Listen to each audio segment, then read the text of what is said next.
Il était une fois dans les vastes étendues gelées de la Sibérie, un groupe de scientifiques russes qui menaient des recherches dans des conditions extrêmes.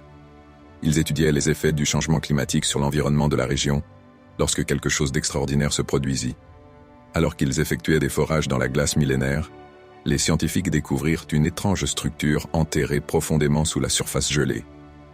Émerveillés et intrigués, ils entreprirent de dégager cette énigme enfouie depuis des milliers d'années. À leur grande stupéfaction, ils découvrirent une créature figée dans la glace, mais ce qui les laissa véritablement bouche bée fut la présence d'une capsule de verre qui l'entourait. Les scientifiques se questionnèrent immédiatement sur cette découverte surprenante. Comment était-il possible qu'une civilisation ancienne ait pu posséder la technologie nécessaire pour emprisonner un être vivant sous verre?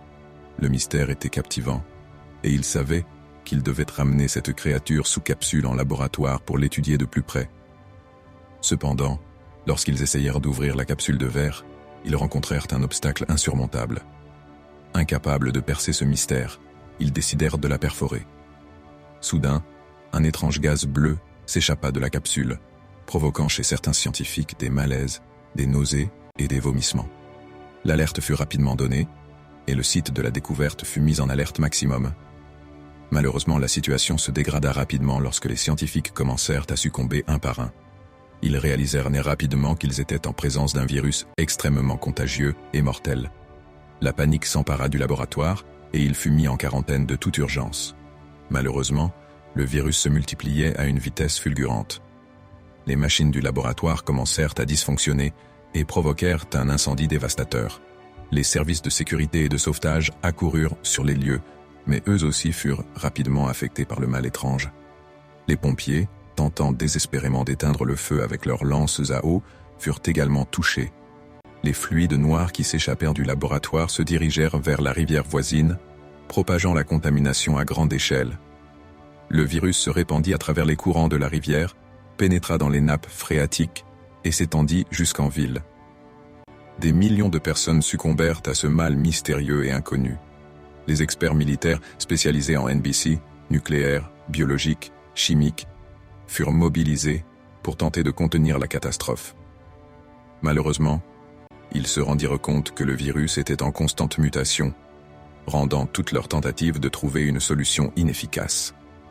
Face à l'ampleur de la propagation du virus et à l'incapacité de le contrôler, les experts militaires reçurent l'ordre de prendre une décision difficile: fermer les villes pour empêcher la contagion de se propager davantage. Les portes des villes furent scellées, plongeant les habitants dans l'isolement total. La communication avec l'extérieur fut coupée, et les survivants se retrouvèrent piégés dans un monde en proie à la désolation.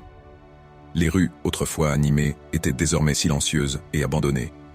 Malheureusement, le virus continuait de muter et de se propager malgré les mesures de confinement. Les villes tombaient les unes après les autres, et des millions de personnes succombaient à cette épidémie sans précédent. Le monde entier était plongé dans le chaos et le désespoir. Les scientifiques et les experts militaires ne trouvaient pas de solution pour endiguer cette catastrophe. Tous les efforts pour trouver un remède étaient vains, car le virus était trop rapide et résistant. Les populations étaient décimées en moins de 3 semaines, ne laissant derrière elles que des villes fantômes et des souvenirs de vie. Pendant ce temps, une chose intrigante se produisait. Les animaux marins semblaient résister au virus. Les océans étaient remplis de vie, alors que la terre ferme était dévastée. Les scientifiques commencèrent à se demander s'il y avait un lien entre la créature congelée découverte en Sibérie et l'immunité des animaux marins. Malheureusement, ils n'eurent pas le temps de mener des investigations approfondies. Les derniers survivants, incapables de trouver une solution, furent contraints de se retirer sous l'ordre du commandement. Ils abandonnèrent les villes tombées aux mains du virus et se réfugièrent dans des lieux sûrs. Le virus de la peste des glaciers s'était répandu dans le monde entier, éradiquant toute vie animale terrestre. Les forêts étaient silencieuses, les champs étaient vides, et les villes étaient des tombeaux. La planète avait été frappée par une catastrophe sans précédent, laissant derrière elle un héritage de mort et de désolation. Des années plus tard, alors que la nature reprenait peu à peu ses droits, les animaux marins demeuraient les seuls témoins vivants d'un passé révolu. Leur existence mystérieuse suscitait des questions sans réponse, et la créature congelée dans la capsule de verre en Sibérie demeurait un mystère irrésolu. La peste des glaciers resta gravée dans l'histoire comme un avertissement de la fragilité de l'humanité face aux forces inconnues et à la puissance de la nature. Les quelques survivants qui avaient échappé à la catastrophe se consacrèrent à la reconstruction et à la préservation de l'humanité, avec l'espoir de ne jamais oublier les conséquences dévastatrices de l'arrogance scientifique et de la négligence envers l'environnement, et ainsi dans les ruines d'un monde autre.